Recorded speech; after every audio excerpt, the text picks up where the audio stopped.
mi escondida, insisto, entre las minas de riquezas bíblicas, donde el Señor decía una y otra vez: dile a mi pueblo, dile a mis hijos que no me limiten. Cuando uno dice no limites a Dios, en términos teológicos o escriturales, se nos ocurre pensar: nadie puede limitar a Dios. Dios es ilimitado, todopoderoso, omnisciente, omnipresente, omnipotente, está en todos lados, todo lo sabe, tiene todo el poder. Sin embargo, el Señor me decía una y otra vez: diles que no me limiten. No está hablando que el Señor necesita tu permiso para hacer algo, pero sí hay cosas que Él no puede hacer en tu vida y se limita la bendición que Él tiene para ti a causa de nuestra incredulidad, a causa de no creer lo que Él podría hacer en nosotros. Cuando no entendemos que nosotros somos los que limitamos a Dios, nosotros somos los que le ponemos límites al poder de Dios, es como que le dejamos toda la responsabilidad a Dios. Por ejemplo, no nos levantamos, ni nos movemos, ni nos molestamos en ir a trabajar, y si nos morimos de hambre y no prosperamos, decimos: bueno, se ve que Dios quiere que yo experimente pobreza para enseñarme humildad.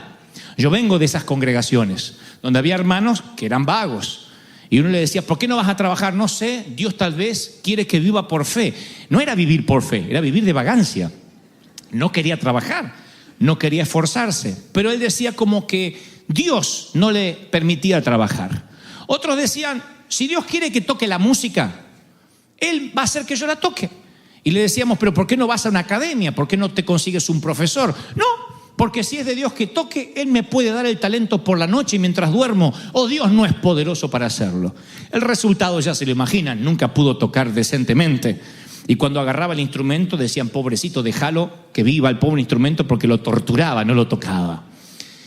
En ese orden de cosas uno puede enfrentar la vida pensando que todo depende de Dios, que uno no tiene que hacer nada. Bueno, si Dios quiere voy a tener un buen año, si Dios quiere me va a abrir puertas, si Dios quiere me voy a casar. No podemos decir: si Dios quiere Él me la va a mandar, a la mujer o al hombre, porque Dios quiere. Hay un libro de principios que dice que si no tienes el don de continencia, es mejor que te busques a alguien para casarte. Pero no dice: tranquilo, tú te quedas en tu casa y yo te la mando, cae por la chimenea durante la Navidad. No dice eso. Sin embargo, creemos que va a caer por la chimenea. Decimos: si Dios no me la manda, ¿qué más puedo hacer? Mucho puedes hacer. Perfumarte, ser caballero, endulzarle los oídos, cantarles canciones románticas, seducirla, entre otras cosas. Todo eso no deja fuera a Dios, porque Dios quiere que te cases. ¿Me explico lo que trato de decir, sí o no? Entonces, hay una unilateralidad de pensar en una teología que si algo malo pasa, es culpa de Dios. Si algo bueno pasa, también tiene que ver con Dios. Y Dios nos dio un libre albedrío de siembra y cosecha de actitudes y consecuencias. Por ejemplo, la India es un país populoso, uno de los más poblados del mundo y un país muy rico en términos, en variedad de recursos naturales, minerales. La India es un país rico, sin embargo es el país que menos prospera. El índice de pobreza cada vez es mayor y no es por la economía, sino por sus creencias, por lo que la India cree, por lo que los hindúes creen. Hay gente que se muere de hambre mientras que la carne anda caminando por las calles. Ellos no tocan a las vacas porque consideran que son seres superiores reencarnados.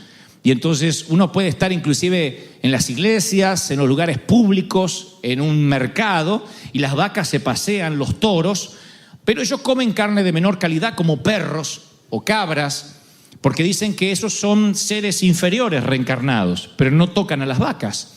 Y el sistema religioso los limita. También creen que cada uno nace en un sistema de casta determinado.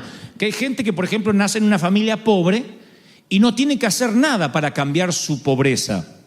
Si trata de hacer algo, intenta hacer algo para cambiar su bienestar personal, podría reencarnarse en el futuro en un insecto, en una hormiga, por no haber aceptado la casta social que les tocó. Esas son algunas de las creencias de los hindúes, y ese sistema de creencias empobreció la nación.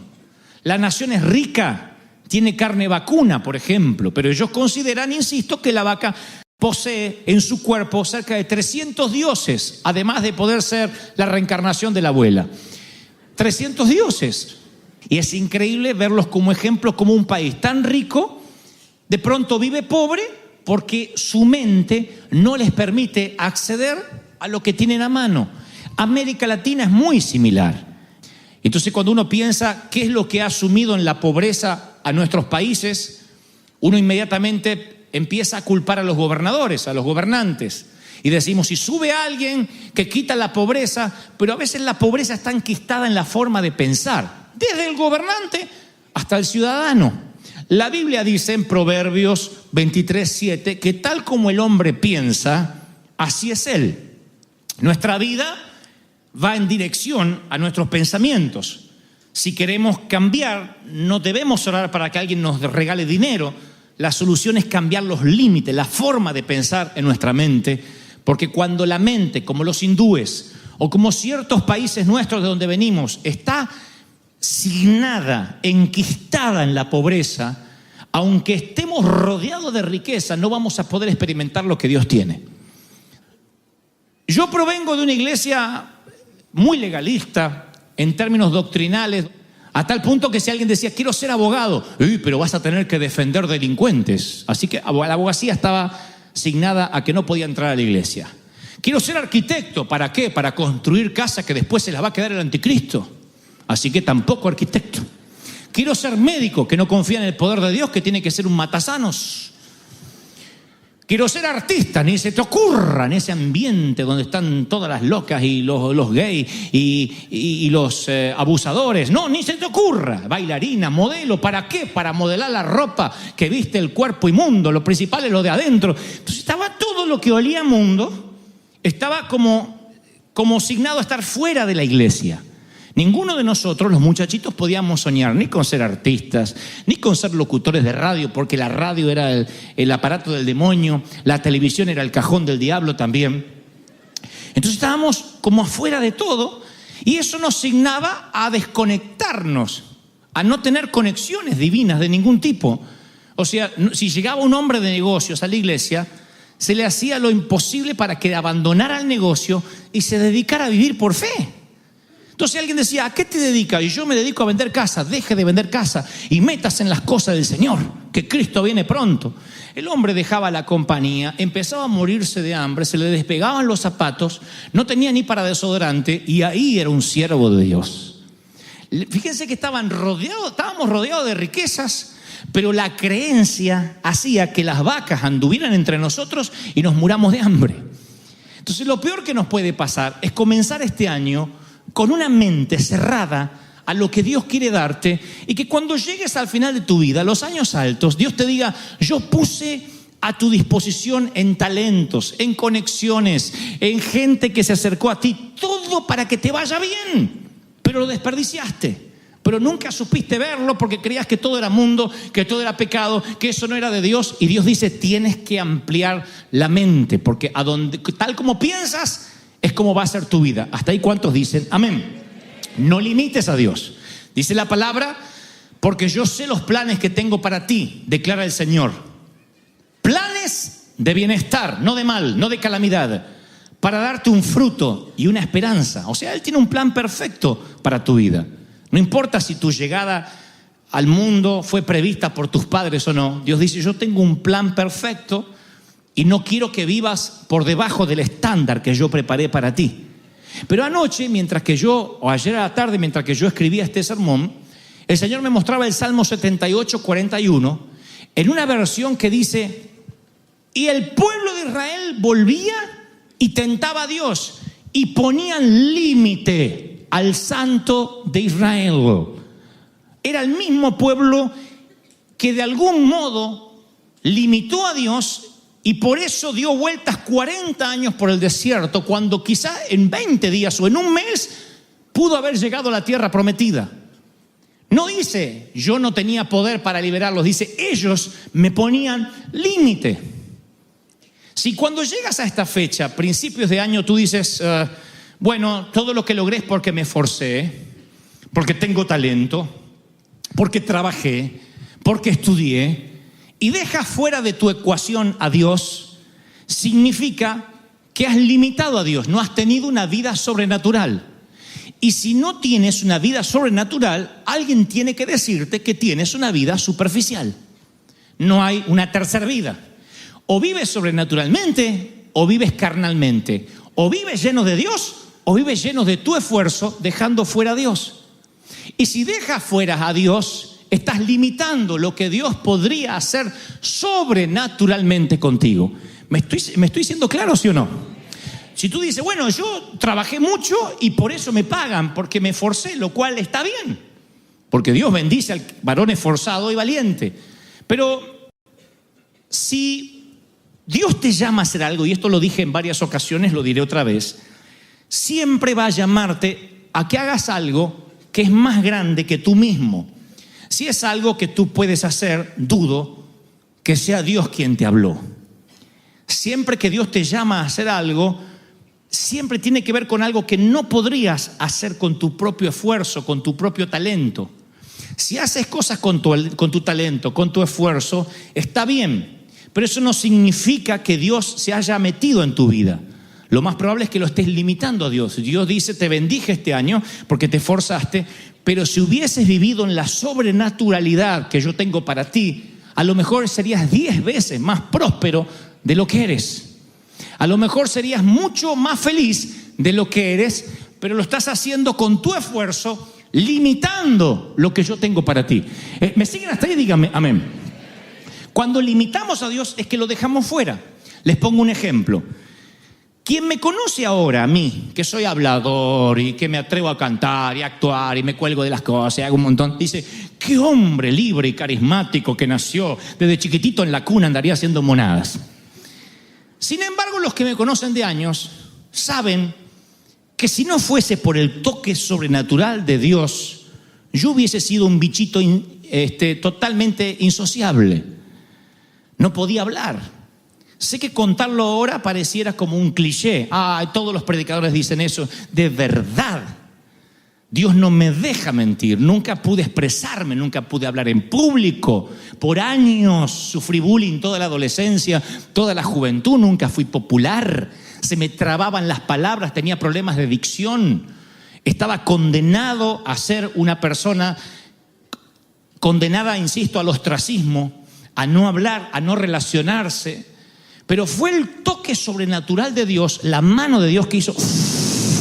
No fue mi talento, fue un don del Espíritu, un manto que vino sobre mí, que todo lo que había dentro, como un día dijo la vieja, se destapó y salió.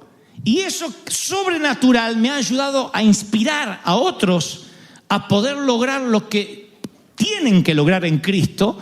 Miren, mi pregunta es, ¿puedes reconocer la sobrenaturalidad en tu vida ahora mismo si te lo preguntara? Si te dijera, ¿qué es lo sobrenatural que no podrías hacer?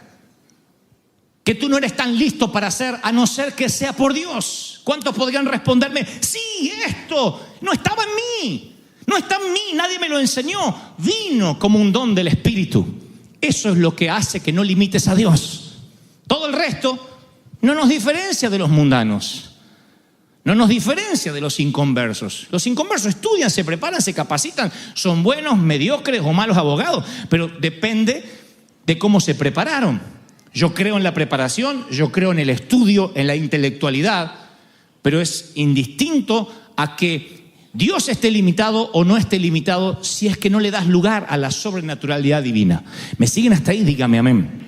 Ahora, si cuando llega el domingo por la tarde, ante la cercanía del lunes estás maldiciendo por la semana que está por comenzar, es porque estás limitando a Dios y no estás viviendo en plenitud el lugar donde por el momento o para siempre Dios te ha puesto.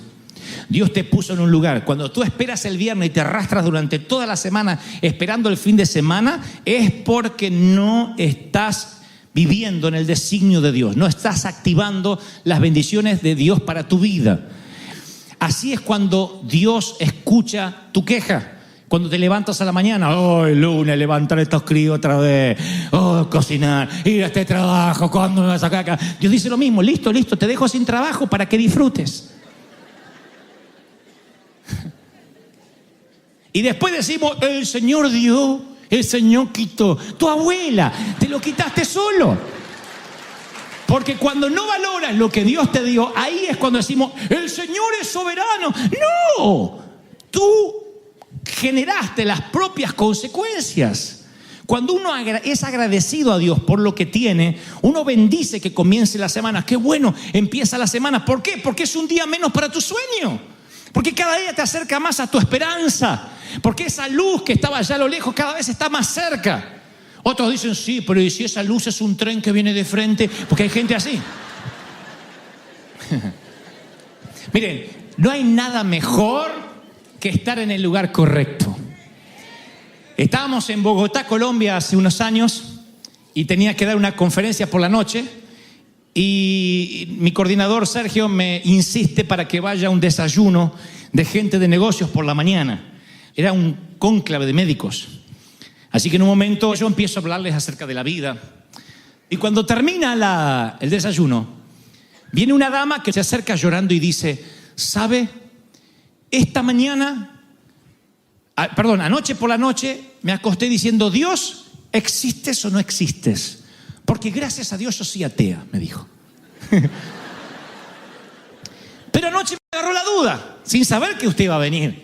¿Existes o no existes? Así que me fui a dormir y por la noche sueño con un barco. Era una gran embarcación y ese barco iba destino a un lugar, parecía como un puerto muy bonito, y yo estoy en el barco, estoy viéndome ahí, y digo, ¿quién me trajo aquí? ¿Hacia dónde vamos? Y siento una voz que dice, busca al capitán, él te hablará de mí, el capitán te llevará a casa. Y cuando busco, estabas tú allí como capitán, me dice. Yo te conocí anoche, en un sueño, antes de verte. Estabas vestido con un traje de capitán blanco, muy elegante, y joven, por supuesto, siempre aparezco así en los sueños. En los sueños tengo un arreglo con el Señor de aparecer de 30 y tantos años, siempre. Si sueñas conmigo, tendré 32 años en tu sueño. Así que aparecí con mis 32 años, impecablemente vestido de blanco, me sonreí y le dije, así es, te llevaré a un puerto seguro. Y ella me dijo algo como, dice en el sueño que me dijo algo, pero tú me llevarás a conocer a Dios. Oh, por supuesto, yo llevo mucha gente hacia Él. Así que ella se despertó diciendo, ¿quién es ese muchacho maravilloso que viene el sueño? Y luego me ve personalmente y se choquea la mujer y ella estuvo llorando durante todo el desayuno. Y yo tuve la sensación tan grande de paz. No hay mejor sensación que pude haber abortado ese desayuno y no ir. Sin embargo, no hay mejor sensación de saber que Dios arregló una cita para que gente como esa mujer conociera a Dios y yo estaba en el lugar correcto, a la hora indicada, en el sitio oportuno. Ahí es cuando yo sentía que ni siquiera un desayuno deja fuera a Dios. Cuando uno no limita a Dios, vives la sobrenaturalidad de Dios. Y Dios te pone en sitios, en lugares para que gente conozca a Dios a través de ti, porque te pone sobrenaturalmente en tiempo, en espacio, y eres su capitán. ¿Cuántos dicen amén? Es algo maravilloso. Ahora, cuando uno limita a Dios y saca a Dios de la vida, uno inmediatamente se siente fuera de las grandes ligas del Señor. Y Dios dice, yo no quiero que te quedes fuera de lo maravilloso, porque pensamientos de bien tengo para ti, no de mal. Anoten esto para el Twitter. Muchos no permiten que Dios interfiera en lo que ellos creen. Muchos no permiten que Dios interfiera en lo que ellos creen. Y como los hindúes decimos, la vaca es la abuela encarnada y no la comemos. Y baja Dios y dice, cómete un buen churrasco que tu abuela está conmigo. Y tú dices, no, porque cuando como la carne y el chorizo siento que la abuela gime. No, la abuela está conmigo. Y no queremos, nos cerramos. Y cuando nos cerramos, no nos diferenciamos en nada al inconverso. Es lo que creemos y lo que creemos y lo que creemos. Si algunos los arrestaran por ser cristianos, no habría suficiente evidencia para sentenciarlos. Si te arrestaran por ser cristiano, no habría suficiente evidencia sobrenatural para sentenciarte. Diría, vaya nomás, vaya, usted no se diferencia nada al vecino de al lado. Usted es tan incrédulo como el de al lado. No, pero yo voy a la iglesia. Sí, pero usted no tiene nada sobrenatural. Y la Biblia dice, te pondrá el Señor a la cabeza y no a la cola. Solo estarás encima y no debajo. Si escuchas los mandamientos de tu Dios que te ordeno hoy para que lo guardes cuidadosamente, Deuteronomio 28:13. No dice que no vas a tener malas circunstancias. Dice, aquí vas a estar por encima de las circunstancias. Por encima de la vida natural. ¿Cuántos quieren una vida sobrenatural? Dígame amén. No limites a Dios. Dios dice, estás viviendo pobre porque me estás limitando. Vives infeliz porque me estás limitando. He aquí pensamientos de bien tengo para ti y no de mal. ¿Alguien atrapa esta palabra? Dígame amén. El pensamiento hispano a veces nos limita. Y Dios me dice, tu mente hace que la vaca se pasee y me estés pidiendo carne. Tu mente no va a permitir que mis hijos vivan la prosperidad. Aquí de la cantera mía cortaré las piedras que sostendrán el ministerio, las cruzadas, las misiones. Por eso vamos a misionar. Por eso haremos más superclásicos. Por eso seguiremos predicando. Porque de aquí, dice Dios, yo levantaré los que van a prosperar, bendecir y soltar recursos para las naciones. ¿Cuántos lo creen? Dígame amén. Pero hay que quebrar la mente. Por eso Dios dice, cuando más niño eres, más te puede usar. Porque el niño cree todo. Si a mis hijos, a mi hijita Megan, a nuestra hijita le decimos que puede volar, es capaz de tratar de tirarse de un edificio porque papá se lo dijo. Cuando somos grandes empezamos a razonar. Decimos, no, ¿y qué de la ley de gravedad? Sin embargo, cuando más niño eres, más le crees al Señor. Por eso Dios pudo levantarnos a nosotros a los 20 años para llenar estadios, porque le creíamos todo a Dios. Sin dinero, sin apoyo, qué sé yo. Si Dios es conmigo, Dios y yo mayoría. Y si Dios es conmigo, ¿quién contra nosotros? No razonaba como el común de la gente. Mis queridos, tu economía está controlada por la economía del cielo, no por el sistema del mundo. Alguien tiene que decir amén. No importa si las casas bajan, si las casas se desvalorizan, cómo está el mercado, Wall Street, dice el Señor, tú siembras y cosechas. Probadme si yo no abro las ventanas de los cielos. No depende de Bank of America, depende de las ventanas de los cielos. Y las ventanas de los cielos se abren cuando aplicas el principio. Alguien tiene que decir amén. ¡Aleluya! Por eso cuando crees que peor te está yendo es cuando más tienes que incrementar tu siembra. Más le crees a Dios. Cuando peor dice, me está yendo, dice, yo voy a ir por el principio espiritual. Salmo 91 dice, ninguna plaga tocará tu morada. La Biblia tiene soluciones sobrenaturales para tus finanzas, soluciones sobrenaturales para tu salud. Si tú no las usas, las vacas hacen y tu Señor, dame un beefsteak argentino, y las vacas se pasean delante tuyo. ¿Están recibiendo esto, sí o no? Mi mamá siempre tuvo una salud muy débil. Siempre. Tuvo cáncer 2 veces, tiene principio de Alzheimer. Y mi papá siempre fue un roble, un alemán, porque los alemanes mueren de pie. Como una vez les conté, la abuela dijo, bueno, me parece que mañana me voy a morir. Así dijo. Y se durmió y se murió, porque estaba cansada de vivir. Así se mueren los alemanes. Sin embargo, mi mamá, que es inglesa, todos me adjudicaron siempre de que yo tengo la salud de mi mamá. Y te va a agarrar lo de tu mamá, y el cáncer de tu mamá, y te puede agarrar lo de la cabeza de tu mamá. Soy loco como mi mamá, sí, pero no necesariamente tengo los genes de mamá solamente en mi salud. Nadie me ha dicho, vas a heredar los genes fuertes de tu viejo. Me han dicho, y fíjate que a lo mejor no tiene los genes de tu mamá. Entonces, cuando me empieza lo natural a querer limitar lo que Dios quiere hacer conmigo, yo digo, anulo toda maldición que haya en la sangre de la vieja, del viejo, del abuelo, de la abuela, porque Dios dice, aquí te voy a sanar, ninguna plaga tocará tu morada, serás bendito, te pondré por cabeza y no por cola. ¿Cuántos reciben esta bendición? Díganme amén. ¿Cuántos quieren salud sobrenatural? Dígame amén. Prosperidad sobrenatural, dígame amén. ¿Cuántos quieren tener un ministerio sobrenatural? Bueno, ahí ya no dijeron tanto amén. Dígame amén. Sobrenatural. Sobrenatural. No. Sobrenatural. ¿Queremos una iglesia sobrenatural, sí o no?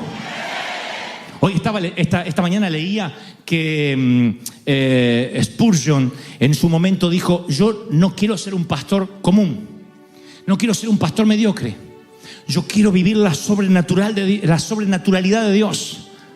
Y cuando Él se apropió de las bendiciones, activó cosas que no habían ocurrido nunca antes en su ministerio y empieza un mover de Dios. La pregunta es, ¿podemos decir, bueno, a Dios se le antojó visitar a Spurgeon y su ministerio? No, fue Él el que dijo, yo voy a echar mano a lo que Dios me dio. Y no dejó que la vaca se paseara delante suyo y Él pidiendo por comida. El Espíritu Santo me dijo fuertemente ayer por la tarde, dile a mi pueblo que yo les he dado recursos sobrenaturales. Hay conexiones divinas esperando por ti este año. Hay gente que te va a llamar por teléfono.